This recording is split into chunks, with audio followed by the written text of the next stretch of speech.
The night Olivia Carter threw herself in front of a stranger, she had no idea she was standing between death and the most feared Mafia boss in New York. Rain pounded against the streets of Midtown Manhattan hard enough to blur skyscrapers into shimmering shadows, turning every traffic light into streaks of red and gold across the soaked pavement.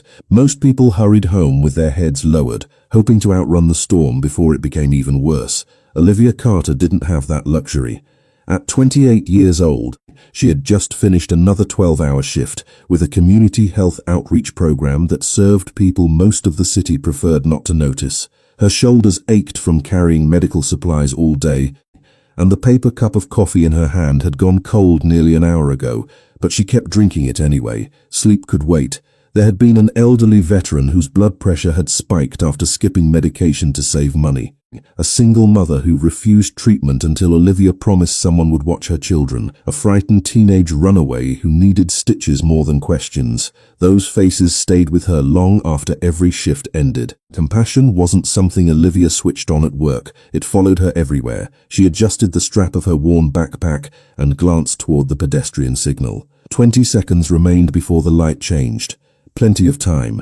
Wind swept through the avenue, carrying another curtain of freezing rain that slapped against nearby buildings. Somewhere in the distance, sirens echoed across the city, blending into the endless soundtrack of New York after dark. She stepped off the curb, barely noticing the sleek black SUV waiting at the opposite intersection. To Olivia, it looked like every other expensive vehicle that filled Manhattan after business hours. She never imagined the man sitting inside commanded an empire powerful enough to make politicians nervous and criminals disappear. The traffic light turned green. The SUV began rolling forward. Then everything shattered. Sharp cracks ripped through the rain. 1, 2, 3. At first, Olivia thought construction equipment had exploded somewhere nearby. Then a car window burst into thousands of glittering fragments, and people began screaming. Panic spread faster than the storm itself. Businessmen abandoned briefcases. A woman pulled her daughter behind a concrete planter. Someone yelled, "Gun!" before sprinting across the sidewalk. Olivia's heartbeat slammed against her ribs. Every instinct told her to run, yet her eyes searched for the injured instead of the exits. Another volley of gunfire echoed between the buildings. The black SUV lurched sideways after one of its tires exploded, sliding across slick pavement before crashing against the curb. 3 men in dark suits burst from the vehicle with practiced precision, drawing concealed pistols while shouting commands drowned beneath terrified screams. They weren't running away. They were protecting someone. Olivia ducked behind a parked taxi just as another bullet shattered the side mirror inches above her head. Her breathing came fast now, too fast. She forced herself to stay calm. Panic never saved anyone. Then she saw him. Nearly 30 feet away, a tall man staggered from the damaged SUV before collapsing beside the subway entrance. His dark overcoat clung to his broad frame, rain mixing with the blood spreading down his left sleeve. People rushed past him without looking twice, desperate to escape the crossfire. He tried to stand but failed, one hand gripping the concrete wall as another burst of gunfire struck sparks from the metal railing beside him. Their eyes met across the rain. His expression wasn't frightened, it was resigned, almost as though he had accepted that this was how his story would end.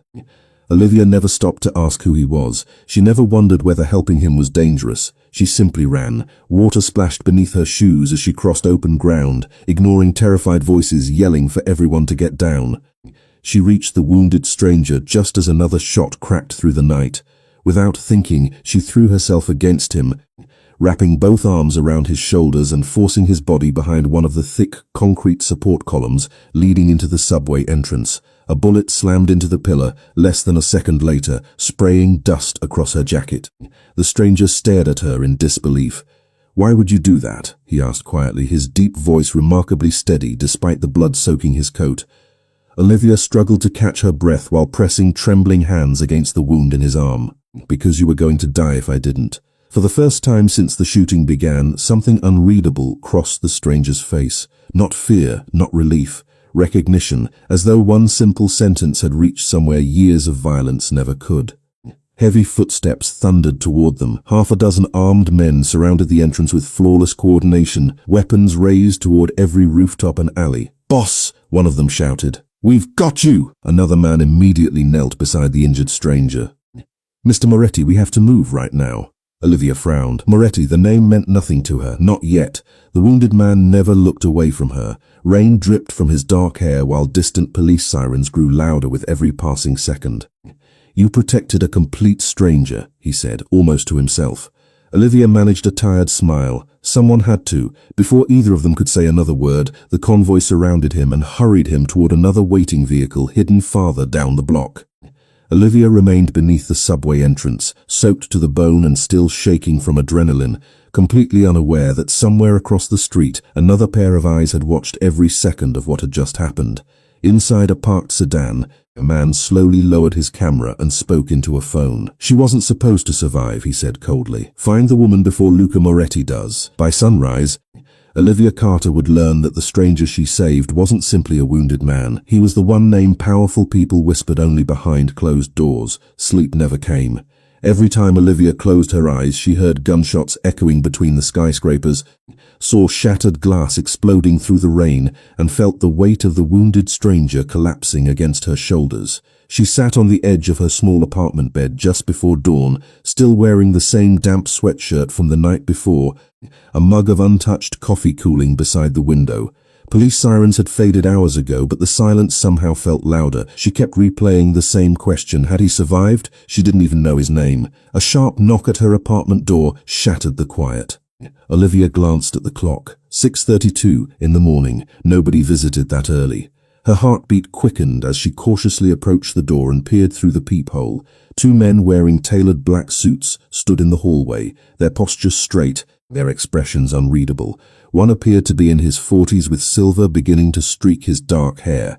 The other was younger, broad-shouldered, scanning the hallway with the alertness of someone expecting danger. Neither looked like police officers. Olivia hesitated before unlocking the door only a few inches. "Can I help you?" The older man offered a respectful nod. "Miss Olivia Carter?" Her stomach tightened. "Who's asking?" Instead of answering immediately, he reached into his jacket. Olivia instinctively stepped backward until he produced nothing more threatening than a simple business card. There was no company logo, no address, only one name embossed in elegant silver letters: Luca Moretti. "Mr. Moretti would like to thank you personally," the man said calmly. The name meant nothing to Olivia, but hearing it stirred a distant memory. Then she remembered. Mr. Moretti. One of the guards had shouted it during the shooting. "Is he alive?" she asked before realizing how concerned she sounded. The older man allowed himself the faintest smile. "Because of you." Before Olivia could ask another question, tires screeched outside the apartment building. The younger guard's expression changed instantly. He pressed a hand to his earpiece while turning toward the nearest window. The hallway seemed to shrink around them. The older guard looked directly at Olivia. "Miss Carter, I need you to stay behind us." She frowned. "What's happening?" Nobody answered. A deafening crack echoed from outside. The apartment window at the end of the hallway exploded inward, showering broken glass across the floor. Someone screamed somewhere downstairs. The younger guard drew a concealed pistol with practiced speed. "Sniper," he shouted. "Move." Instinct to the floor as another shot tore through the hallway, punching into the wall where she had been standing only seconds earlier. Her pulse hammered against her ears. This wasn't random. Someone was trying to kill someone. The older guard grabbed her wrist, not roughly but firmly enough to keep her moving. "We have to leave now." "Who are they?" Olivia demanded as they hurried toward the emergency stairwell. "The same people who wanted Mr. Moretti dead." She froze halfway through the doorway. "Why would they come after me?" The guard met her eyes with quiet honesty. "Because you were never supposed to survive last night either." The words stole every ounce of air from her lungs. They rushed down 4 flights of concrete stairs before emerging into an underground parking garage where 3 identical black SUVs waited with engines already running. The rear passenger door of the middle vehicle opened. Olivia climbed inside almost automatically, still trying to process everything happening around her. Warm air replaced the cold rain. Expensive leather replaced cracked apartment walls. Then she looked across the spacious cabin. The wounded stranger from the night before sat opposite her, his left arm secured inside a black sling, a fresh white bandage visible beneath the cuff of his charcoal shirt. He looked pale but remarkably composed, as though surviving assassination attempts belonged somewhere on his daily schedule. His blue-grey eyes settled quietly on hers. "Good morning, Miss Carter." Olivia stared for several long seconds before finding her voice. "You followed me?" One corner of his mouth lifted ever so slightly. "Actually," he replied, "I sent people to make sure nobody else did." Before she could respond, the SUV began moving through the underground exit. Another vehicle fell into position ahead while a third settled behind them, forming a protective convoy. Olivia glanced through the tinted window just in time to see two unmarked police cars race toward her apartment building, lights flashing against the grey morning sky. "Who are you?" she finally whispered. The stranger remained silent for a moment, almost reluctant to answer. Then the older guard in the front passenger seat spoke instead. "Miss Carter." He paused carefully. "The man who owes you his life is Luca Moretti." Olivia waited for the name to mean something. It didn't. The silence inside the vehicle lasted only a heartbeat before the driver quietly turned on the morning news. "Authorities continue investigating last night's Midtown shooting," the reporter announced. "Although officials have released few details, anonymous law enforcement sources believe the attack may be connected to organized crime. Multiple witnesses reported seeing members of the Moretti crime family exchanging gunfire." Olivia slowly turned back toward the man sitting across from her. The realization struck like another bullet. She hadn't saved an ordinary stranger. She had thrown herself in front of New York City's most feared mafia boss. Olivia Carter thought the shooting had ended when the bullets stopped, but she was about to discover that surviving the attack had only made her the next target. The convoy moved silently through Manhattan's rain-soaked streets, its three black SUVs weaving through early morning traffic with practiced precision. Olivia sat stiffly against the leather seat, stealing cautious glances at the man across from her. In daylight, Luca Moretti looked different from the wounded stranger she had pulled behind the subway pillar. His charcoal dress shirt had replaced the blood-soaked overcoat, though the sling supporting his injured arm reminded her how close he had come to dying. He wasn't speaking to anyone. The men surrounding him barely breathed unless necessary, communicating through subtle nods and brief whispers into hidden earpieces. The atmosphere inside the vehicle felt less like transportation and more like a moving fortress. Olivia finally broke the silence. "I don't understand why they're trying to kill me." Luca met her eyes, his expression calm but serious. "Because you saw something you weren't supposed to see. I didn't see their faces. They don't know that." She looked down at her trembling hands. "I'm not part of your world, neither were you yesterday." His answer lingered between them long after he spoke it. The SUV descended into an underground entrance guarded by reinforced steel gates. Armed security officers checked each vehicle before allowing the convoy to continue into a private garage beneath an elegant high-rise overlooking the Hudson River. Olivia stepped out slowly, her sneakers squeaking against polished concrete. Everything around her felt impossibly expensive. Marble walls, private elevators, security cameras positioned with military precision. Nothing about the building suggested organized crime, yet every detail whispered power. An older woman wearing a navy business suit greeted them the moment the elevator doors opened. "Good morning, Mr. Moretti." Her voice remained professional, though relief flickered across her face after seeing him alive. "Dr. Walsh is waiting upstairs." Luca nodded before turning toward Olivia. "You'll come with us." She folded her arms instinctively. "Am I being asked or told?" One of the guards shifted uncomfortably, but Luca surprised everyone by answering without irritation. "Asked." Olivia studied him for a long moment before giving a reluctant nod. Minutes later, she found herself standing inside a penthouse unlike anything she had ever imagined. Floor-to-ceiling windows overlooked the grey skyline while modern artwork decorated walls of polished stone. Yet despite its beauty, the apartment felt strangely empty. No family photographs, no personal clutter. No signs that someone actually lived there beyond necessity. Dr. Walsh carefully removed Luca's bandage, while Olivia remained near the window, trying not to watch. "The bullet passed clean through," the physician said after examining the wound. "And we'd be having a very different conversation." Luca simply nodded. "How long?"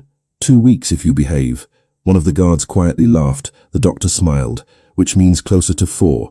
Olivia couldn't help smiling herself. It disappeared moments later when another guard hurried into the room carrying a tablet. His expression immediately caught everyone's attention. "Boss," Luca looked up. "Talk. We found the security footage from Miss Carter's apartment." The room fell silent.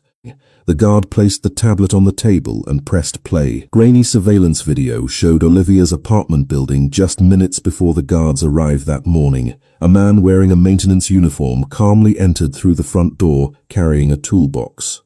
30 seconds later, another camera caught him placing something beneath the stairwell railing before walking away. The footage ended there. "Where's the rest?" Luca asked quietly. "There isn't any," the guard swallowed. "The explosion destroyed the cameras."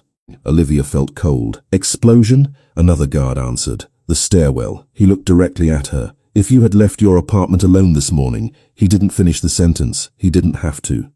Olivia imagined herself walking down those concrete stairs carrying her backpack, completely unaware that a bomb had been waiting beneath the railing. Her knees suddenly felt weak. Luca stood despite the doctor's obvious disapproval and crossed the room until he stopped beside her. "Look at me." She slowly lifted her eyes. "None of this is your fault. People are trying to kill me because I helped someone. People are trying to kill you because they failed to kill me." Before Olivia could answer, another phone began vibrating. Every guard in the room instinctively reached for concealed weapons. The oldest among them glanced at the screen before his expression hardened. "Boss," he hesitated. "It's Marco." Luca's jaw tightened almost imperceptibly. "Put him on speaker." A nervous male voice filled the room. "Luca, we've got a problem. Go on, someone leaked yesterday's route." Every face inside the penthouse turned toward the caller. Marco continued, his breathing uneven. "Only 6 people knew where your convoy would be." Silence settled over the room like a storm cloud. Olivia looked from one guard to another, realizing every man was quietly measuring everyone else. Trust had vanished in a single sentence. Luca's eyes narrowed, colder than she had yet seen them. "Then one of those 6 people," he said softly, "wanted me dead. No one spoke. No one moved." And for the first time since meeting Luca Moretti, Olivia understood that the greatest danger might not be waiting outside the building. It might already be standing inside it. Olivia Carter entered Luca Moretti's world believing the greatest danger waited outside the walls, but she was about to discover that betrayal often wore an expensive suit and a familiar face. The silence inside the penthouse lingered long after Marco's call ended, thick enough that even the steady rain tapping against the floor-to-ceiling windows sounded unnaturally loud. No one reached for another explanation because none existed. If only 6 people had known Luca Moretti's route the previous night, then someone inside his trusted circle had delivered him directly into an ambush. Olivia watched the room carefully, noticing how each guard avoided looking at the others. Suspicion had spread through the penthouse faster than panic ever could.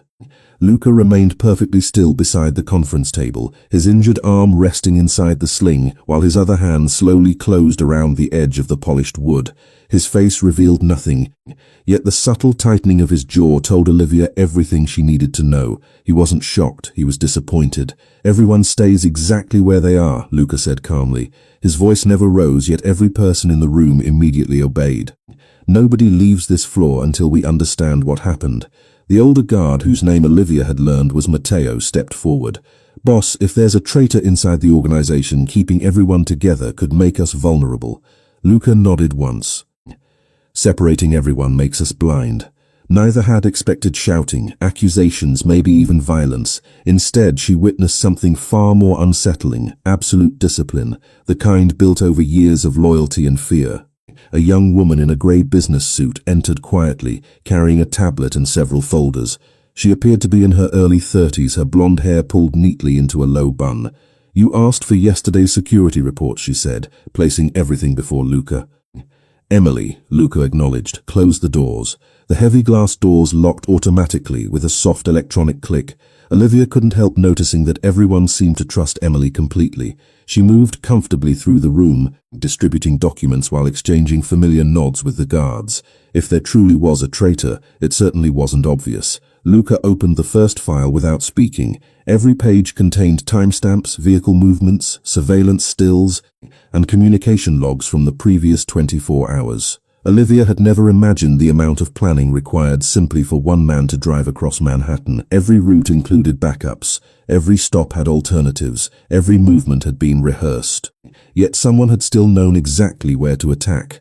"Yesterday's route changed twice," Matteo observed while studying another report. "Only after we left headquarters." Luca looked toward Emily, who approved the second change. She checked the tablet.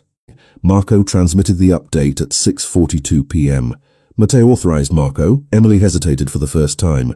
"According to the records." She looked up slowly. "You did." The room became perfectly still. Olivia looked at Luca, expecting immediate denial. Instead, he calmly asked, "Show me." A recorded voice authorization played through the speaker. Route Delta confirmed proceed. It was Luca's voice, identical in every detail. Olivia watched Luca's expression carefully. He listened until the recording ended before quietly asking a single question. Play it again. They listened twice, then a third time. Finally, Luca looked away from the screen. That's not me. Nobody spoke. Matteo blinked. Boss, the voice is mine. Luca folded his hands behind his back. The breathing isn't. Confusion spread across several faces. Olivia frowned. What do you mean? Luca glanced toward her. I was shot in the shoulder 6 years ago. His tone remained matter-of-fact. My left lung never fully recovered. I paused slightly before the tablet. Whoever made that recording copied my voice perfectly. He paused, but not my breathing. Olivia stared at him. She replayed the recording in her mind. She hadn't noticed. Nobody else had either. Whoever had planned the ambush had been meticulous enough to imitate Luca's voice, but not someone who had lived beside him long enough to understand the smallest details. Matteo immediately turned toward Emily. Find every communication from the last month. I don't care how long it takes. She nodded and hurried toward another office. Olivia remained standing near the window, watching rain streak across the glass while New York continued moving far below, completely unaware that a hidden war was unfolding several hundred feet above the streets. Miss Carter. Luca's voice broke her thoughts. She turned. You don't belong here. She almost laughed. I figured that out yesterday. That's not what I mean. He walked closer, stopping several feet away to avoid intimidating her. This world destroys people who stay in it too long. Olivia searched his face. Then why won't you let me leave? For the first time since they had met, Luca didn't answer immediately. He looked past her toward the storm outside. Because whoever planned this believes you're important. I'm not. I know. His eyes met hers again. They don't. Before Olivia could respond, every light inside the penthouse flickered once, then twice. A sharp alarm echoed through the entire floor. One of the security monitors abruptly went black before another followed. Emily's panicked voice crackled through the intercom. Boss, we've lost every external camera. At that exact moment, the backup generator failed. The penthouse fell into darkness, broken only by flashes of lightning beyond the windows. Somewhere inside the building, an elevator bell chimed. Then another. Matteo slowly drew his pistol. His voice was barely above a whisper. They're already inside. Darkness didn't frighten Olivia Carter nearly as much as the silence that followed, because somewhere inside Luca Moretti's fortress, someone already knew exactly where they were. The emergency lights failed to activate. For nearly 3 full seconds, the penthouse disappeared into absolute darkness, broken only by flashes of lightning spilling through the massive windows overlooking Manhattan. Olivia could hear nothing except hurried breathing and the distant hum of elevators somewhere below. Then came the sharp, metallic click of several handguns being drawn at once. Protect the boss, Matteo ordered calmly, his voice low enough to avoid echoing through the apartment. Small tactical flashlights snapped on one after another, cutting thin white beams through the darkness without fully illuminating the room. The guards moved with remarkable discipline, each taking a different angle while avoiding crossing one another's lines of sight. No one shouted, no one panicked.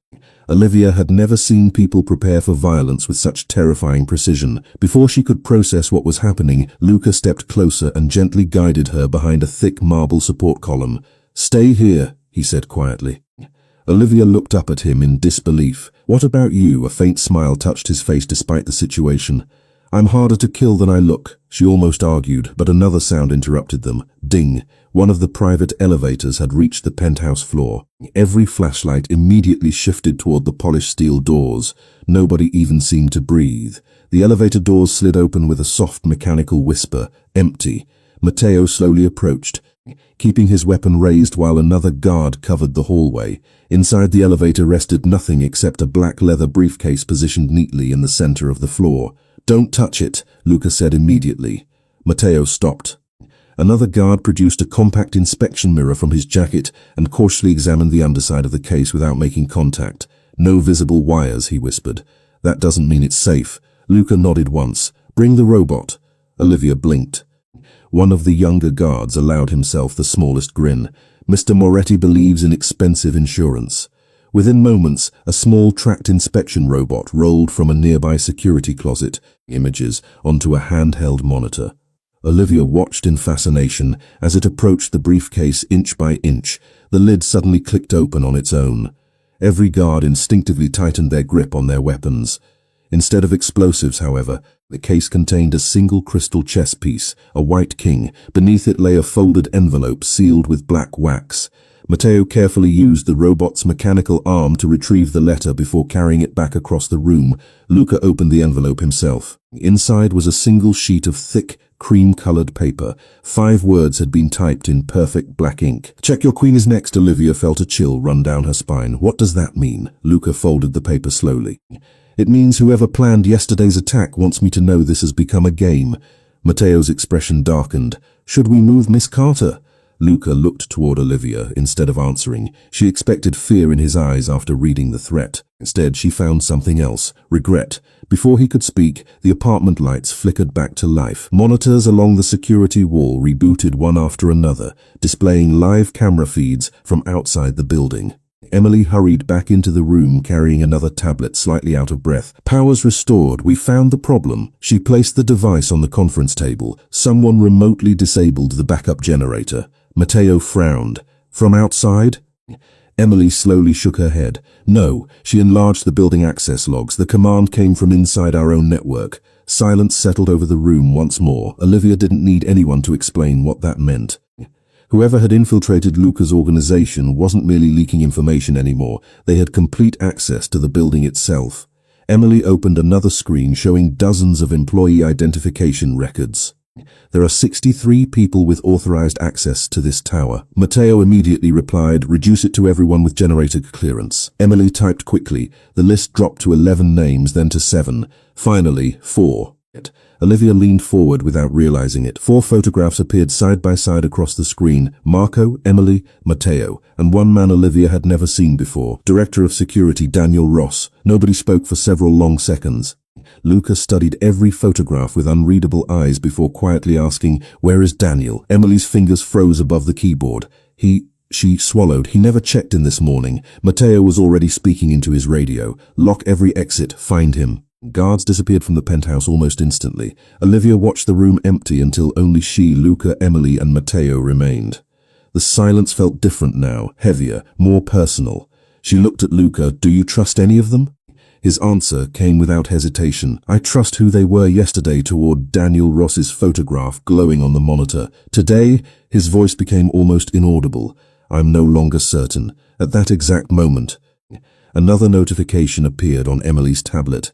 An external camera positioned across the street from Olivia's apartment had finally finished restoring corrupted footage from the previous night.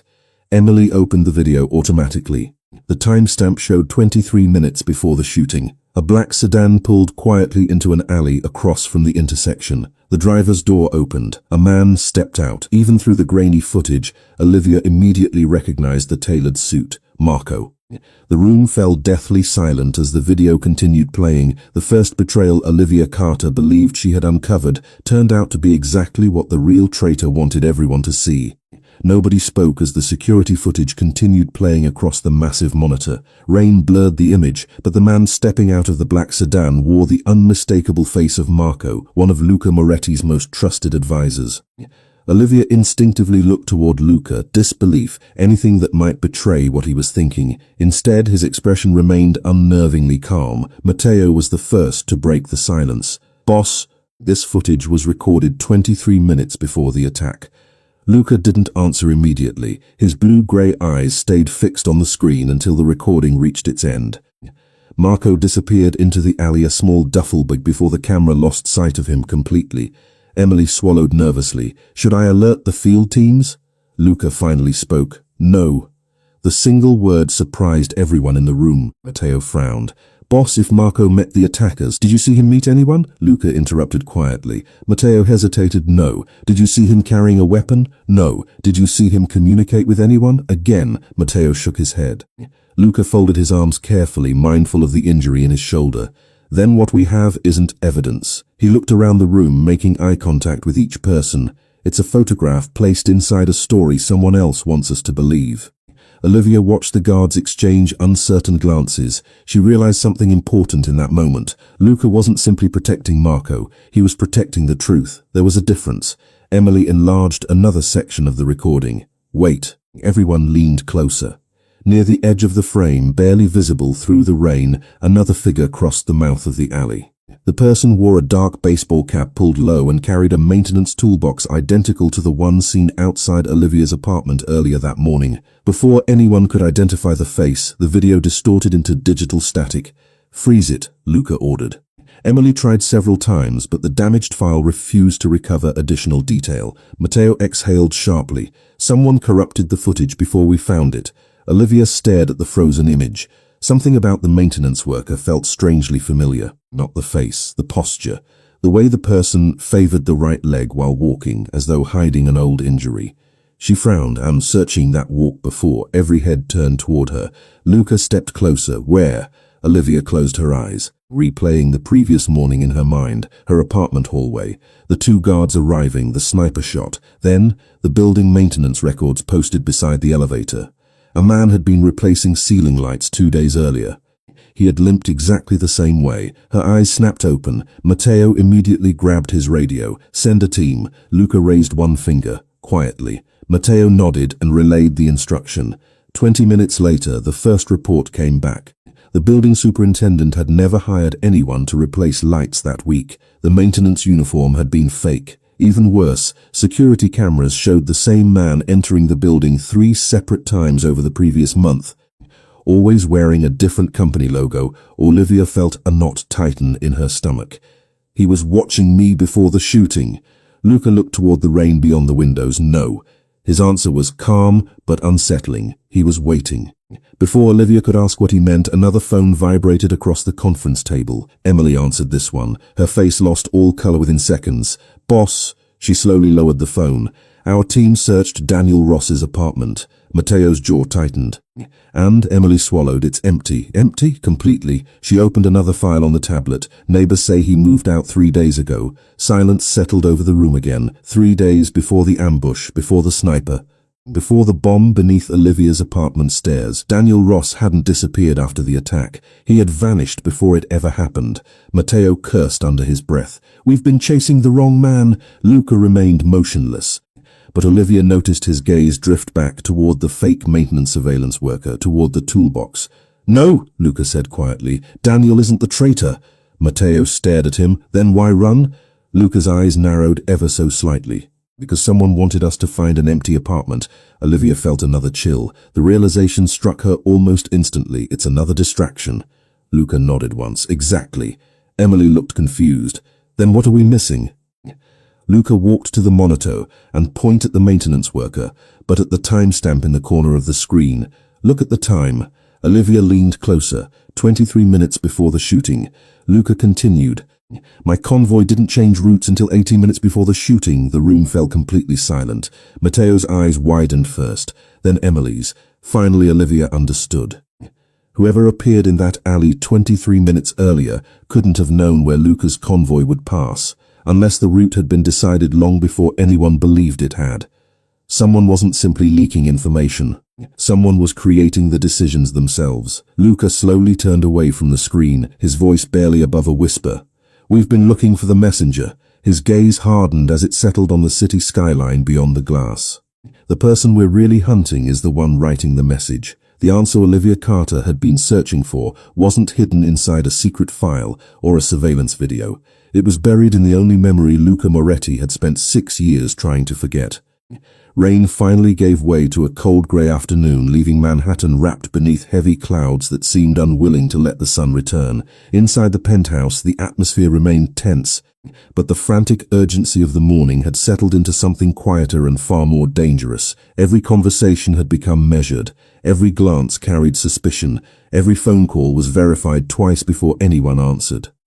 Olivia stood beside the panoramic windows, watching ferries cut through the Hudson while trying to untangle everything she had learned in less than 24 hours. Someone had manipulated Luca's convoy. Someone had planted a bomb outside her apartment. Someone had wanted Marco blamed, and somewhere behind all of it stood intelligent enough to stay invisible while everyone else chased shadows. She heard footsteps behind her. "You haven't eaten." Luca's voice was calm, almost gentle. Olivia turned to find him carrying 2 untouched cups of coffee instead of the expensivest whiskey she would have expected from a man like him. He handed one to her before sitting across the room near the fireplace. Neither have you, she replied. A faint smile appeared. Fair enough. For several moments neither of them spoke. The silence no longer felt uncomfortable. It felt earned. Olivia wrapped both hands around the warm cup. Can I ask you something? Luca nodded. Why didn't you accuse Marco? He looked into the coffee instead of answering immediately. Because I've buried enough innocent men. Olivia frowned slightly. What do you mean? Another long pause followed. Outside, thunder rolled somewhere beyond the river. Luca leaned back in his chair, his eyes fixed not on the room around him but somewhere much farther away. 6 years ago, he began quietly, my father was killed during a meeting that should never have been discovered. Olivia listened without interrupting. The organization found evidence that one of our own had betrayed him. His jaw tightened almost imperceptibly. His name was Anthony Greco. He had worked beside my father for nearly 20 years. Olivia could hear the weight behind every word. Everyone believed he had sold information. Luca slowly nodded, including me. The fire crackled softly between them. Anthony swore he was innocent until the very end. Olivia felt a knot forming in her chest. She already knew how stories like this usually ended. Luca confirmed it before she could ask.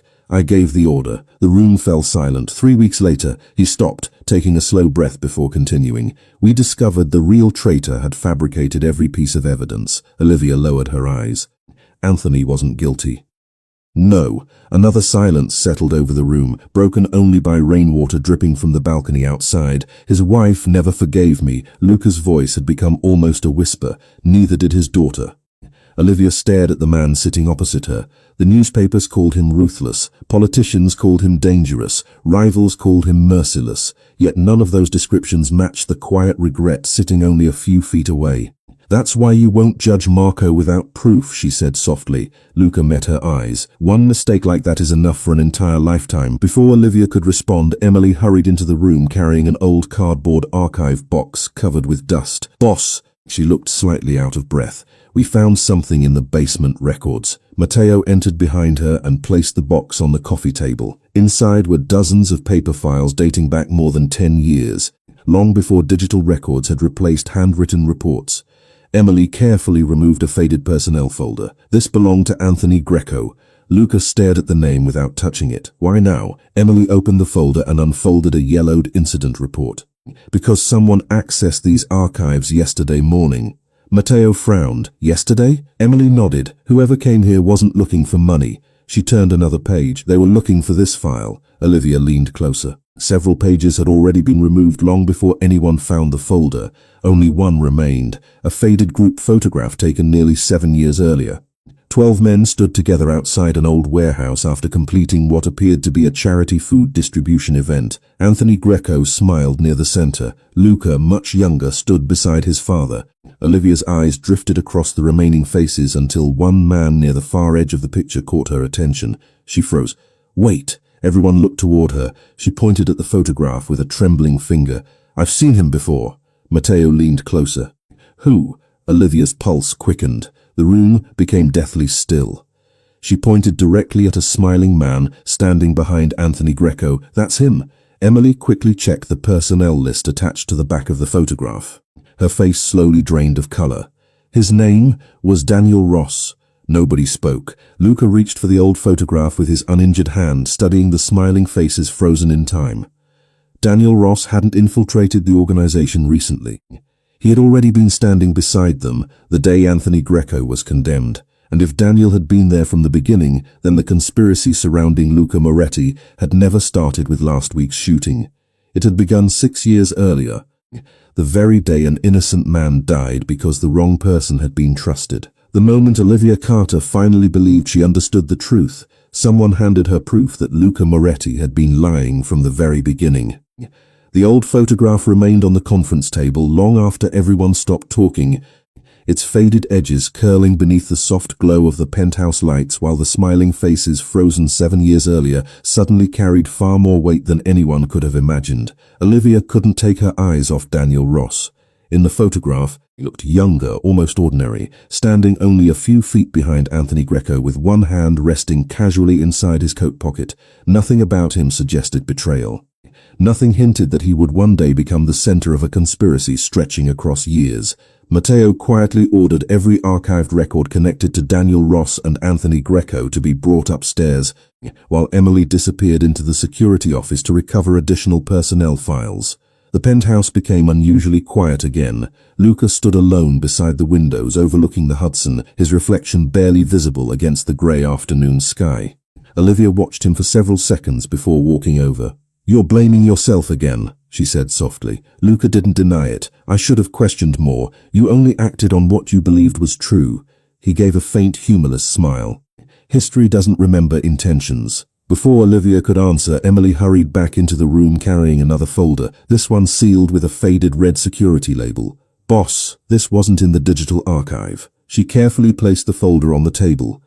Someone hid it inside the physical records. Inside rested a handwritten interview transcript dated 6 years earlier, taken only hours before Anthony Greco's execution. Matteo's eyes moved quickly across the page before stopping halfway. His expression changed immediately. "Boss?" Matteo silently handed him the document. Olivia watched Luca's face as he read. For the first time since she had met him, genuine emotion slipped through the mask of composure he wore so effortlessly. His fingers tightened around the aging paper. His breathing slowed, Olivia asked. Luca remained silent. Instead, he handed her the final page. She began reading. Anthony Greco's final statement wasn't a plea for mercy. It wasn't an angry denial. It contained only one request. "If I am wrong, let history judge me. But if I am right, tell Luca not to spend his life searching for the man who betrayed us. He's standing close enough to shake his hand every morning." Olivia slowly lowered the paper.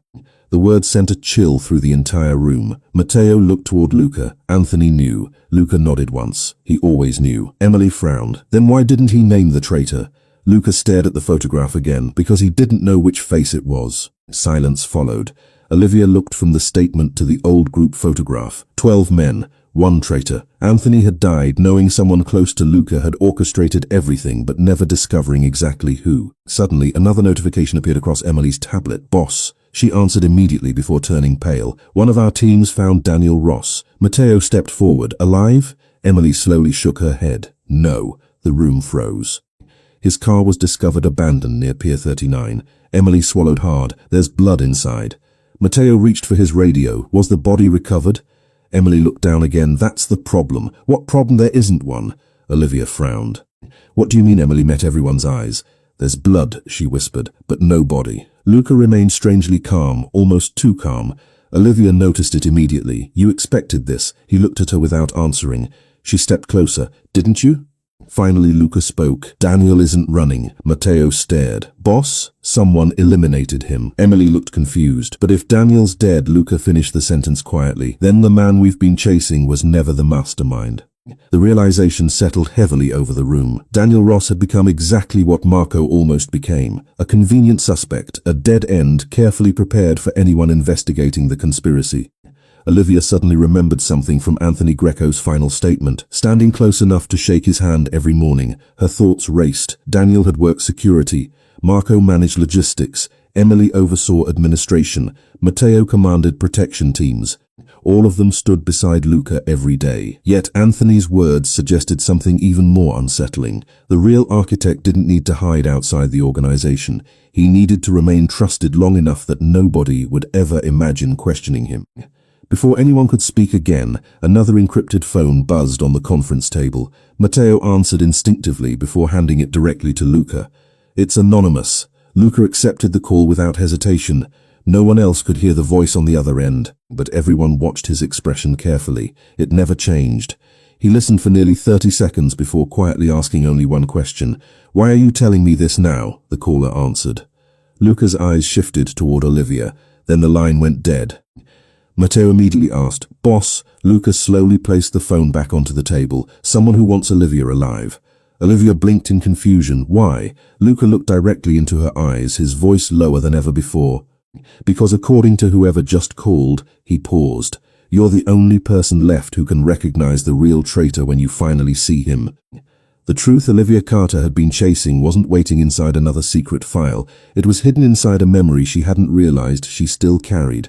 The anonymous phone call ended, but its final words refused to leave the room. No one spoke for several long seconds. Matteo immediately ordered technicians to trace the encrypted number, while Emily began pulling every communication log from the last 48 hours. Luca remained standing beside the conference table, his eyes fixed on Olivia as though he was seeing her differently for the first time. She felt the weight of his gaze but couldn't understand why. "You're looking at me like I've done something," she finally said, breaking the silence. Luca slowly shook his head. "No." His voice remained calm. "I'm wondering what you know that you don't realize you know," Olivia frowned. "I've never met any of these people before last week. I believe you. Then why would someone say I can recognize the traitor?" Luca didn't answer immediately. Instead, he turned toward Emily. "Show me every piece of footage from the shooting." Within moments, multiple surveillance videos appeared across the wall-sized monitors. Different camera angles replayed the same nightmare from different perspectives. Rain, screaming civilians, the black SUV gunfire. Olivia watched herself appear in one frame, running toward the wounded stranger everyone else had abandoned. Another camera captured the attack from across the intersection. A third showed rooftops overlooking the street. Luca stepped closer to the screens. "Slow it down." Emily reduced the playback speed to 1/4. Olivia forced herself to watch every second. The first sniper fired. The SUV lost control. Guards exited. Luca stumbled toward the subway entrance. Then Olivia entered the frame. Everything unfolded exactly as she remembered until it didn't. "Stop!" Olivia's voice surprised even herself. Every monitor froze. Matteo looked over. "What is it?" Olivia walked toward the screen displaying the widest camera angle. Her heartbeat gradually accelerated. Something near the edge of the image felt strangely familiar. She leaned closer. "Go back 3 seconds." Emily complied. The footage rolled backward before freezing again. Olivia stared at the blurry crowd scattered across the sidewalk. A man wearing a grey baseball cap stood near a newspaper kiosk, apparently talking on his phone while everyone else fled the shooting. She pointed toward him. "That man!" Matteo narrowed his eyes. "What about him?" "He wasn't running." Emily enlarged the image, but heavy rain obscured most facial details. "Could just be frozen in shock," she suggested. Olivia slowly shook her head. "No," she pointed again. "Look at everyone else's feet." The room fell quiet as the image zoomed further. People were slipping on wet pavement. Some had dropped bags or umbrellas while trying to escape. But the man in the grey cap stood perfectly balanced, one hand holding his phone, the other resting casually inside his jacket pocket, calm, unhurried, watching. Luca folded his arms. "He's observing," Olivia nodded, "not surviving." Matteo immediately ordered facial enhancement, but the rain and distance left the software unable to identify the man. Emily, too distorted. Olivia kept staring. Something else bothered her. Then she noticed it. Zoom in on his left hand. The image sharpened slightly. A silver ring caught the reflection of a traffic light. Olivia's breathing stopped. "I've seen that ring." Luca looked at her. "Where?" She closed her eyes, searching through the blur of the past 2 days. Then she remembered, the morning after the shooting, the hallway outside her apartment. One of the men helping evacuate residents after the sniper attack had worn the exact same signet ring. She opened her eyes immediately. "He was in my building." Matteo frowned. "One of our guards?" Olivia shook her head. "No." "Police?" Again she shook her head. Emily quickly searched municipal records. There were 14 first responders assigned to that location. Matteo cursed quietly. "Too many." Luca remained focused on Olivia. "Would you recognize him again?" She hesitated. "I think so. Think or no." Olivia looked back at the frozen image. The rain blurred the man's face, but not the way he carried himself, not the confidence, not the posture. "I'd know him if I saw him standing in front of me." Before anyone could continue, another alert appeared across Emily's monitor. Building security had completed a routine facial scan of everyone entering the tower that afternoon. Hundreds of visitors scrolled rapidly across the screen. Delivery drivers, maintenance workers, executives, cleaning staff. Emily filtered the list automatically, searching for suspicious entries. Then her hands froze above the keyboard. "Boss," everyone turned. One visitor had entered the building less than 30 minutes earlier using perfectly valid credentials issued to a contracted elevator technician. His face matched no employee record. His badge had already been deactivated remotely. More unsettling still, the timestamp showed he had never left the building. Matteo immediately reached for his radio. "Lock every floor." Security teams responded at once. Elevators stopped, exit doors sealed. Olivia stared at the visitor's still image displayed across the monitor. The technician wore a navy cap pulled low over his eyes. Most of his face remained hidden, but when Emily enlarged the frame, a flash of polished silver appeared beneath his sleeve, a signet ring, the same one Olivia had seen during the shooting. The same one she remembered from her apartment building. Her voice came out almost as a whisper. "He's here." The room erupted into motion, but before anyone reached the door, every light inside the penthouse dimmed once again. Then the fire alarm began screaming through the entire tower. The man hiding inside Luca Moretti's tower never intended to escape. He came there to make sure one person never walked out alive. The piercing scream of the fire alarm echoed through every floor of the high-rise, replacing the quiet tension inside the penthouse with immediate, controlled urgency. Red emergency lights flashed across polished marble walls while automated announcements instructed everyone to evacuate using the stairwells. Olivia instinctively flinched at the deafening noise, but what unsettled her most wasn't the alarm itself. It was Luca's reaction. He didn't move. He didn't even glance toward the nearest exit. Instead, his blue-gray eyes remained fixed on the security monitor displaying the disguised elevator technician. "It's a diversion," he said calmly. Matteo had already drawn his pistol. Agreed. Emily's fingers raced across the keyboard, pulling up live camera feeds from every corridor inside the building. One after another, screens filled with streams of frightened office workers pouring into emergency stairwells. Security officers attempted to direct the evacuation while maintenance staff rushed toward the control room to verify whether the alarm had been triggered by smoke or sabotage. Then Emily frowned. "That's impossible." "What?" She enlarged one of the camera feeds from the 26th floor. Hundreds of employees hurried toward the exits, but one man stood completely still near the elevator lobby. Baseball cap pulled low, hands resting calmly in his pockets while everyone else rushed past him. Olivia's breathing caught instantly. "That's him." Matteo immediately spoke into his radio. "Target located. 26th floor. East elevator lobby. Team Bravo, intercept the stairwell." Static answered first, then one of the guards replied, "Moving now." The camera continued recording. The technician slowly looked upward, almost directly toward the security camera watching him. Then, to everyone's surprise, he smiled. Not nervously, not desperately, confidently, as if he had expected them to find him. He lifted one hand toward the camera, tapped two fingers against the brim of his cap, then walked away before disappearing around the corner. "Run that back," Luca ordered. Emily replayed the footage. Olivia watched carefully, but this time something else caught her attention. "Stop!" The image froze. She stepped closer. His left hand, the silver signet ring, gleamed beneath the emergency lights. Olivia narrowed her eyes. "No." Matteo looked at her. "What? That's not the same ring." Silence filled the room. Emily compared both surveillance images side by side. At first glance they looked identical, then Luca noticed it. Emily enlarged both rings to the limit of the software. One displayed a lion, the other an eagle. Matteo cursed quietly. Olivia slowly nodded. "The one from the shooting wore a lion." She pointed at the current image. "This one doesn't." Luca's expression hardened. "We've been following the wrong target." Before anyone could react, a gunshot cracked through one of the security speakers, then another. Emily switched camera feeds. Team Alpha had reached the 26th floor. Smoke filled the hallway. Two guards took cover behind concrete pillars while another lay wounded beside an overturned cleaning cart. The disguised technician was nowhere to be seen. "Report," Matteo barked into his radio. Heavy breathing answered. "Negative visual." Another burst of gunfire interrupted the transmission. "Target used smoke grenades." Olivia stared at the monitor. Smoke, fire alarm, fake technician. Everything had been carefully designed to divide Luca's security teams across the building. "He's buying time," she whispered. Luca turned toward her immediately. "For what?" Olivia's thoughts raced. "If this man isn't the one I saw during the shooting," she looked back at the screen, "then the real one is somewhere else." Every face inside the penthouse changed at once.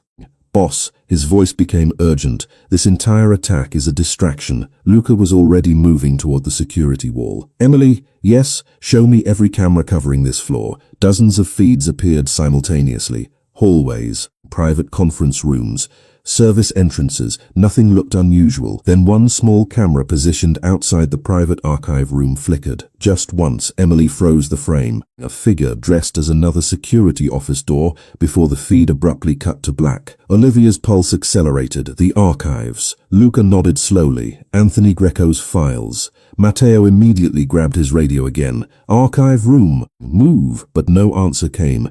Filling the building suddenly dissolved into harsh static. Emily checked the network. Her face drained of color.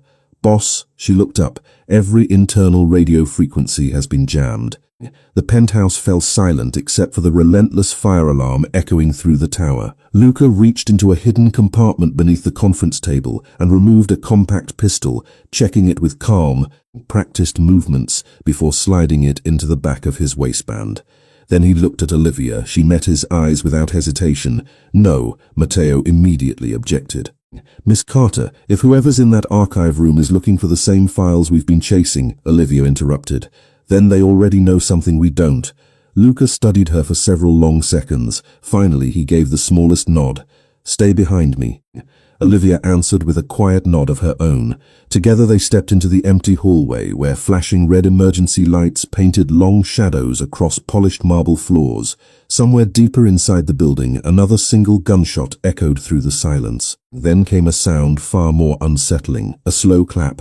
One person calmly applauding, waiting for them to arrive. The man applauding in the darkness wasn't celebrating victory. He was welcoming Luca Moretti to the moment he had spent 6 years carefully preparing. The slow, deliberate clapping echoed through the empty corridor, each sharp sound bouncing off polished marble walls, while the fire alarm continued screaming somewhere deeper inside the tower. Red emergency lights pulsed overhead, washing everything in flashes of crimson before fading back into darkness. Olivia instinctively moved closer behind Luca, her heart beat loud enough that she could barely hear her own breathing. Matteo and 2 remaining guards advanced cautiously, their weapons raised toward the long hallway leading to the archive room. Show yourself, Matteo ordered. Silence followed. Then a calm male voice drifted through the corridor. You always did send other people first, Luca. Luca's expression never changed, but Olivia noticed his shoulders stiffen ever so slightly. He recognized the voice. Come out, Luca replied quietly. You've hidden long enough. A faint chuckle answered him. Not hidden. The voice echoed again. Impossible to pinpoint. Patient. Emily remained inside the security room, desperately trying to restore communication while watching the hallway through surviving surveillance cameras. Static still flooded every radio channel. Whatever system had jammed the building remained active. Matteo signaled one guard toward the left corridor while he covered the right. Luca continued walking forward without hesitation. Olivia followed despite every instinct telling her to turn back. The archive room door stood half open at the end of the hallway. One hinge had been blasted apart. Paper files covered the floor like fallen leaves, scattered by someone searching in a hurry. Luca stepped inside first. Filing cabinets stood open. Drawers had been emptied, shelves overturned. Decades of carefully preserved records now lay mixed together beneath broken glass. Olivia slowly entered behind him, scanning the room until something caught her attention. One folder rested alone on the center table, untouched, perfectly aligned, as though it had been placed there intentionally. Don't touch it, Matteo warned. Luca approached carefully before opening the folder himself. Inside rested a single photograph. Olivia immediately recognized it. The same group picture taken 7 years earlier after the charity event. Only this copy was different. One face had been carefully cut away with a razor blade. Daniel Ross. Nothing else had been altered. Luca stared silently at the missing space where Daniel's face had once been. He wants us to stop looking at Daniel, Olivia whispered. Luca nodded once, because Daniel was never the answer. Before anyone could continue, another voice came from the hallway, much closer this time exactly. Matteo spun toward the doorway, weapon raised. A man stepped into view wearing an immaculate dark suit instead of the maintenance uniform from the security footage. His silver hair was neatly combed, his posture relaxed. He looked more like an experienced attorney than a killer. Most unsettling of all, he smiled as though greeting old friends. Good evening, Luca. Olivia searched his face desperately. It wasn't the man from the shooting. It wasn't Daniel Ross. She had never seen him before. Matteo's voice hardened. The stranger ignored him completely. His attention never left Luca. You've been chasing ghosts? Luca's eyes narrowed. Who are you? The man almost seemed amused by the question. Silence settled over the ruined archive. Anthony Greco trusted me too. Luca took one slow step forward. Name. The stranger smiled again. Names are dangerous. Olivia watched the exchange carefully. Something about the man's confidence felt unnatural. He wasn't acting like someone trapped inside a secured building surrounded by armed guards. He behaved like someone who already knew how this meeting would end. Then she noticed it. His left hand rested casually against the edge of the table. A polished silver signet ring reflected the flashing emergency lights. Her breathing stopped a lion. The exact same engraving she had seen through the rain on the night of the shooting. The same ring, the same calm posture, the same measured movements. Every forgotten detail rushed back at once. Olivia looked directly into Luca's eyes. It's him. The stranger's smile faded for the first time, very slightly, almost imperceptibly. But Luca saw it too. Without taking his eyes off the man, he spoke softly. Olivia, I'm sure. Her voice remained steady despite the fear rising inside her. He was standing across the street during the shooting. Matteo tightened his grip on his pistol. Boss. Luca slowly nodded. I know. Before anyone could move, the stranger sighed quietly, almost disappointed. I had hoped it would take longer. His right hand disappeared inside his jacket. Matteo shouted. Gun. 2 shots exploded almost simultaneously. Glass shattered behind the stranger as Matteo fired first. The man stumbled backward, but instead of collapsing, he smiled once more and pressed a small black device hidden in his palm. Every light inside the archive room went dark. A deafening explosion erupted somewhere below the building, shaking the entire tower from its foundation. The floor lurched violently beneath their feet. Filing cabinets crashed sideways. Ceiling panels rained onto the ground. Olivia lost her balance as the room tilted, but before she could fall, Luca caught her with his uninjured arm and pulled her against him. Emergency backup lights flickered weakly to life. Seconds later, the stranger was gone. Only the silver signet ring remained on the floor where he had been standing, lying beside a small handwritten note addressed to Luca Moretti. Luca picked it up slowly. 5 words had been written across the folded paper in neat black ink. Asterisk, the game ends at dawn. Asterisk. The final battle Luca Moretti had prepared for wasn't against the man who betrayed him. It was against the part of himself that believed revenge was the only ending he deserved. Dawn had not yet reached the New York skyline when Luca folded the handwritten note and slipped it into the inside pocket of his jacket. The words echoed louder than the explosion that had shaken the tower only minutes earlier. The game ends at dawn around him. Emergency teams secured damaged floors, while firefighters confirmed that the blast had been carefully contained inside an abandoned mechanical level. It had never been intended to destroy the building. It had been designed to move every guard away from one place. Matteo returned from the lower levels with a grim expression. No secondary explosivities. He hesitated before continuing. Whoever planned this wanted us chasing smoke. Luca nodded quietly, because the real destination was never this tower. Olivia looked toward him. You know where he's going. Luca walked to the shattered window overlooking the river. Beyond the grey horizon, rows of shipping cranes stood motionless at the container port, where the Moretti family had built its business decades earlier. My father used to say every empire begins at the waterfront. His voice remained calm, and every betrayal ends there. Within minutes, 3 black SUVs sped through nearly empty streets as the first pale light of morning pushed against the fading darkness. No sirens. No convoy levy of dozens, only a handful of trusted guards. Nobody spoke during the drive. Olivia watched the city awaken outside the window, wondering how thousands of ordinary people could begin another normal day, while an invisible war unfolded only a few miles away. The convoy entered the deserted shipping terminal, just as the first rays of sunlight touched the tops of stacked containers. Thick fog drifted across the concrete lanes, swallowing entire rows of steel crates until visibility stretched no farther than 30 yards. Matteo signaled the guards into defensive positions. Clear sectors 1 through 4. Voices answered through restored radios.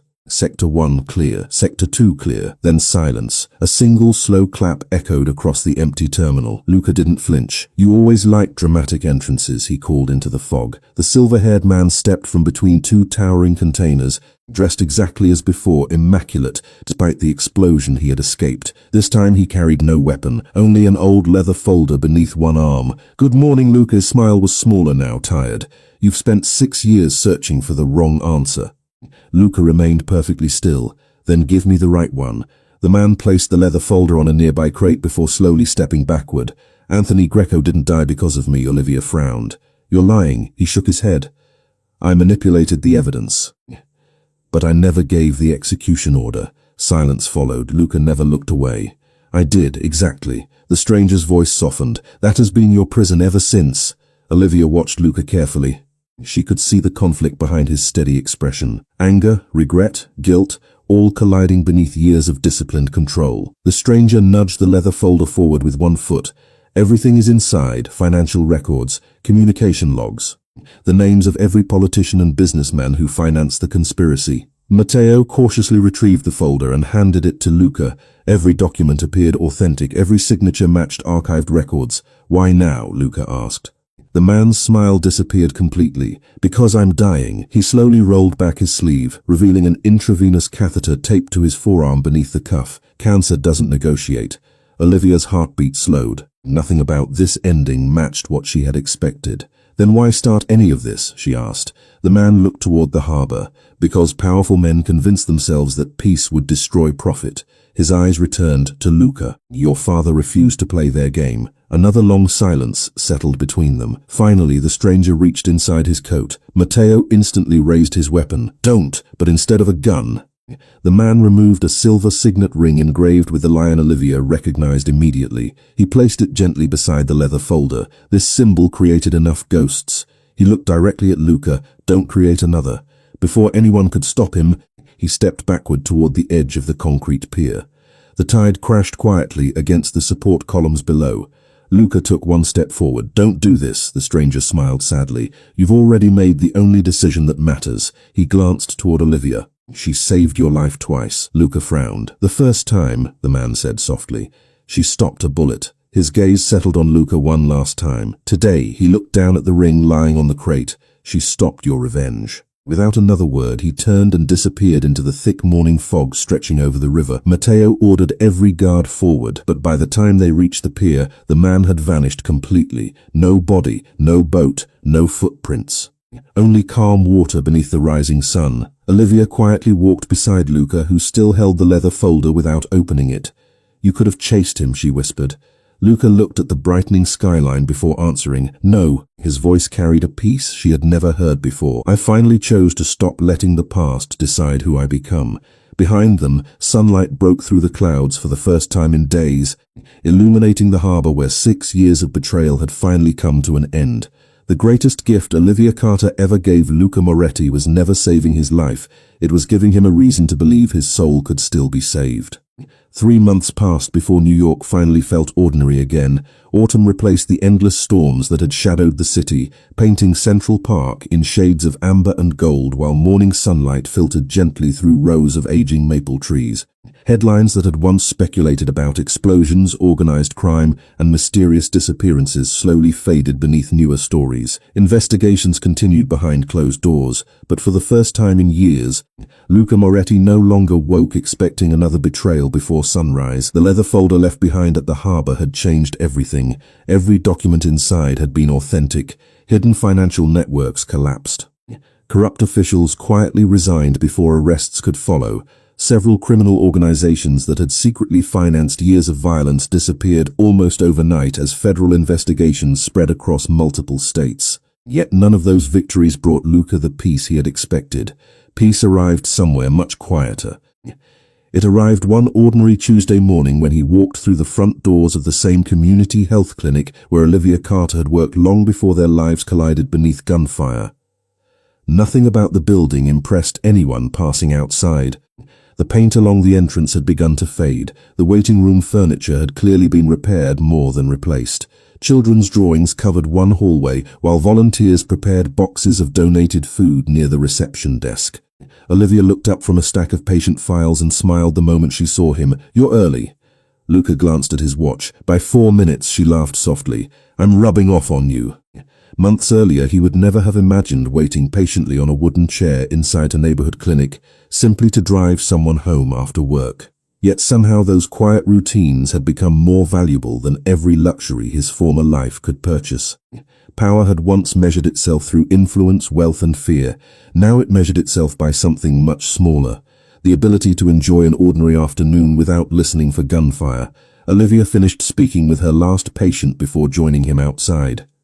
The air carried the crisp scent of approaching winter, while children played beneath trees across the street. Neither of them hurried toward the waiting car, they simply walked. "Have you heard anything?" Olivia finally asked. Luca understood exactly who she meant. The silver-haired man had never been found. No confirmed sightings, no body, only silence. He shook his head. Olivia nodded thoughtfully. Somehow that answer no longer troubled either of them. Some questions belonged to history. Not every ending required another chase. They continued through Central Park until they reached the small stone bridge overlooking a quiet lake. Morning light shimmered across the water exactly as rain had once shimmered across the pavement on the night they first met. Luca rested both hands against the railing. "I've been meaning to answer something." Olivia looked at him curiously. "What?" He smiled, not with the guarded restraint she had known months earlier, but with the calm honesty of a man no longer hiding behind carefully built walls. "You asked me why I called you my salvation," she remembered. The question had followed them from the hospital to the penthouse, through betrayals, explosions, and countless nights when neither of them knew whether morning would come. "At first," Luca said quietly, "I believed it was because you saved my life." Olivia smiled gently. "That would make sense." It would. He looked toward the sunlight dancing across the lake. "But I was wrong." Silence settled comfortably between them. "The bullet," he continued, "would have healed." His voice grew softer. "The wound inside me wouldn't have." Olivia remained still, allowing him to finish. "For 6 years I convinced myself that guilt was something I deserved to carry forever. I believed revenge would eventually make the weight lighter." He shook his head slowly. It never did. A breeze stirred fallen leaves across the bridge. Luca turned toward her. "Then a woman who knew nothing about my name, nothing about the things I'd done, chose to protect me anyway." His eyes met hers with quiet gratitude. "Not because I had power." Another pause. "Not because I earned it." His smile returned.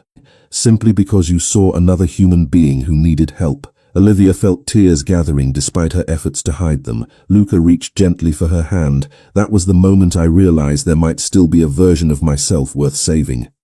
Neither of them spoke again for several seconds. They didn't need to. The answer had finally arrived exactly where it belonged, not inside a confession, but inside understanding. Olivia intertwined her fingers with his. "Then promise me something." "Anything. Keep choosing that version of yourself." Luca nodded once. "Every day." Together they left the bridge and continued walking beneath the golden trees as the city awakened around them. There were no sirens, no gunshots, no bodyguards surrounding every step. Only two people moving toward a future neither of them had expected to find. Months earlier, Olivia had shielded a stranger from a bullet beneath a storm-filled sky. This morning, Luca lifted his free hand to shield her eyes from the bright autumn sun as they disappeared together down the quiet park path. He had once ruled his world through fear. She had changed it through compassion, and in the end, the most feared mafia boss in New York discovered that the strongest thing anyone could ever call another person was not my queen, not my future, and not even my love. It was simply, my salvation. Sometimes the truest ending isn't the moment evil disappears. It's the quiet morning when ordinary kindness finally becomes stronger than fear. 6 months later, the first snow of winter settled softly over Manhattan, turning rooftops white and muting the endless rhythm of the city beneath a blanket of silence. Olivia Carter stood outside the community health clinic before sunrise, brushing a thin layer of snow from the front steps with an old push broom someone had donated years ago. Her cheeks had turned pink from the cold, and tiny clouds of warm breath drifted into the frozen air each time she paused. Inside, volunteers were already preparing breakfast for nearly 40 homeless veterans. Another ordinary morning. Exactly the kind of morning she had once believed she would never stop appreciating. A black SUV pulled quietly to the curb. Unlike the convoys that had once surrounded Luca Moretti everywhere he went, only one vehicle arrived now. No flashing earpieces, no line of armed escorts, no visible bodyguards watching every rooftop. The driver's door opened. Matteo climbed out carrying 2 cardboard boxes overflowing with children's winter coats. "I still don't understand how these things multiply," he muttered. Olivia laughed. "Because every time you bring 20 coats, Luca quietly buys another 40. Matteo shook his head with exaggerated disappointment. "The old Luca would have purchased another warehouse, and the new Luca? He argues with accountants over blanket prices." She smiled. "I like the new one better." "So do I." He meant it. There had been a time when Matteo measured success by how many enemies failed to reach Luca. Now he measured it by how many mornings passed without anyone drawing a weapon. It turned out those were better victories. Much better. A second door opened. Luca stepped onto the snowy sidewalk carrying nothing more threatening than a large tray of coffee balanced carefully between both hands. Olivia raised an eyebrow. "You carried those yourself? I wasn't willing to trust Matteo. I heard that." Matteo called while lifting another box. "You were supposed to." Their laughter echoed across the quiet street. For a brief moment, nobody looked like survivors of a hidden war. They simply looked like friends beginning another workday. Inside the clinic, children immediately surrounded Matteo after spotting the boxes. "Are those really for us?" "They're for whoever promises not to throw snowballs at me," he answered. 3 small hands instantly disappeared behind tiny backs. Olivia laughed again. Luca watched her from across the room. He had spent most of his life believing power meant controlling fear. She had taught him something entirely different. Real strength created safety, not silence. Emily entered several minutes later, carrying a thick envelope marked with the seal of the United States Department of Justice. "I thought you'd want to read this together." The room grew quieter. Luca accepted the envelope but didn't open it immediately. Instead, he looked toward Olivia. "You first." She carefully unfolded the official letter. Several pages detailed the final results of the federal investigation launched after the documents recovered from the harbor. More than 30 corrupt officials had been convicted.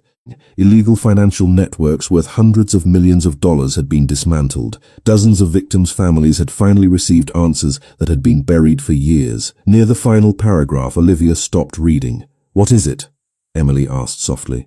Olivia smiled. They officially closed Annie Greco's case. Silence settled gently around the room. Luca slowly lowered his eyes. Anthony Greco. For 6 years that name had carried nothing except regret. Now another page rested beneath it. A formal declaration acknowledging that the evidence leading to Anthony's execution had been fabricated. Too late to save his life, but not too late to restore his name. Luca closed his eyes for only a moment. Sometimes justice arrived long after forgiveness had already begun. That afternoon, the 4 of them drove together to a quiet cemetery overlooking the Hudson. Fresh snow covered nearly every headstone. Anthony Greco's grave remained simple. No elaborate monument. Only polished grey stone. Luca knelt without speaking. From his coat pocket he removed a small brass nameplate. It had once rested outside Anthony's office many years earlier. He had kept it all this time, not because he deserved to, because someday he hoped to return it. He placed it gently against the headstone. "I'm late," he whispered. The winter wind carried away the words. Perhaps that was enough. Behind him, Olivia rested one hand lightly against his shoulder. Nothing needed to be added. Some apologies belonged more to silence than conversation. As they prepared to leave, an elderly woman slowly approached along the snow-covered path. She walked with the careful determination of someone who had carried heavy memories for far too long. Matteo immediately recognized her. "Mrs. Greco." Luca quietly stepped forward. "If you wish me to leave," she raised one hand before he could finish. For several long moments she simply looked at him. Years ago, that same woman had watched him order the death of her husband. No words could erase that history. Finally she spoke. "Anthony used to say guilt can become another form of pride." Luca frowned slightly. "I never understood what he meant." He said some people hold on to guilt because it's easier than changing. The words settled between them. Mrs. Greco looked toward Olivia. "He also believed that if you were ever given another chance..." Her eyes returned to Luca. "You should spend the rest of your life becoming someone the dead would recognize." A tear escaped before Luca could stop it. The elderly woman stepped closer. Then, after 6 impossible years, she embraced him, only briefly, only once. But it was enough. When she finally stepped away, she smiled toward Olivia. "Thank you." Olivia blinked. For what? For bringing him back. Not back from the bullet, back from himself. Months later, stories about Luca Moretti gradually disappeared from newspapers. Businesses once connected to violence quietly changed ownership. Several charitable foundations began funding neighborhood health clinics throughout New York. None of them carried the Moretti name. That had been Luca's decision. Compassion didn't need branding. It simply needed room to grow. On another snowy evening, after the clinic had finally closed, Olivia locked the front door and found Luca waiting beneath the old street lamp across the sidewalk. He wasn't holding flowers. He wasn't carrying an expensive gift. Instead, he held something much smaller, a worn paper cup. "The coffee's probably terrible," he admitted. "It probably is. But I remember someone once saying she'd drink cold coffee if helping people mattered more." She laughed. "I really said that?" "You did." He handed her the cup. She accepted it. Still warm, still how perfect anyway. Snow drifted quietly around them while city lights shimmered across the sidewalks exactly as rain once had on the night everything began. Luca reached into his coat pocket one last time. Olivia expected another document. Instead, he unfolded the faded grocery receipt she had unknowingly dropped on the sidewalk the night she saved him. He had kept it through gunfire, through betrayals, through explosions, through 6 years of ghosts finally coming to an end. "It's worthless," Olivia whispered. He smiled gently. "No." His fingers carefully folded the paper again. "It's the receipt from the day my life became worth living again." They continued walking through the softly falling snow, leaving behind 2 sets of footprints that slowly disappeared beneath winter's quiet embrace. Neither of them noticed the elderly man sitting alone on a distant park bench with a newspaper resting across his knees, silver hair, a long dark overcoat, no signet ring. He watched them disappear around the corner before allowing himself the faintest smile. Then he stood, dropped the newspaper into a recycling bin, and walked calmly in the opposite direction until the falling snow swallowed him completely. No one ever saw him again, and this time, no one needed to.